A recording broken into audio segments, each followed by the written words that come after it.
இந்த உலகத்துல மறுபடியும் உங்களுக்கு ஒரு தாயை வாங்க இயலாது. நீங்க எதையும் வாங்கலாம், ஒரு தாய் அவங்கள விலை கொடுத்து வாங்க இயலாது. எங்க ஏரியாவுல ஒரு முதியோர் இல்லத்துக்கு போன அந்த அம்மா கிறிஸ்டியன். அந்த அம்மாட்ட கேட்கிறேன், எங்கம்மா உங்க பிள்ளைகள்? அவங்க சொல்றாங்க ஆஸ்திரேலியாவுல. அவங்க பிள்ளைய சொல்லல, என் பேரன் பேத்தி எல்லாம் ஆஸ்திரேலியாவுல தம்பி. சந்தோஷமா பேசுறாங்கன்னு நினைச்சேன். கொஞ்ச நேரம் பேசினா அந்த அம்மா ஒரு வார்த்தை சொன்னாங்க. அவங்க கேட்கறாங்க, தம்பி எனக்கு ஒரு உதவி செய்வீங்களா? ரொம்ப வயசு, கண்ணை பொத்த போற டைம் அவங்க.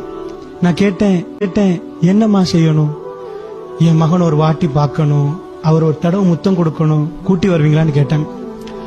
எனக்கு எப்படி இருந்துச்சு? அந்த அம்மா வறுமையானவங்க, கஷ்டப்பட்டு வளர்த்து அவரை பெரிய ஆளாக்கி ஆஸ்திரேலியாவுக்கு போயிட்டாங்க அவங்களோட ஃபேமிலியோட.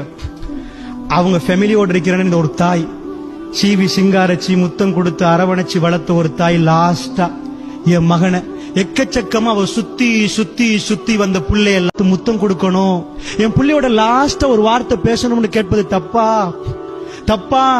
அதை கொடுக்காத மிருகமான அக்கவுண்டன்ஸ், இன்ஜினியர்ஸ், இந்த உலக படிப்பு அவர்களை வைத்த வேடம்.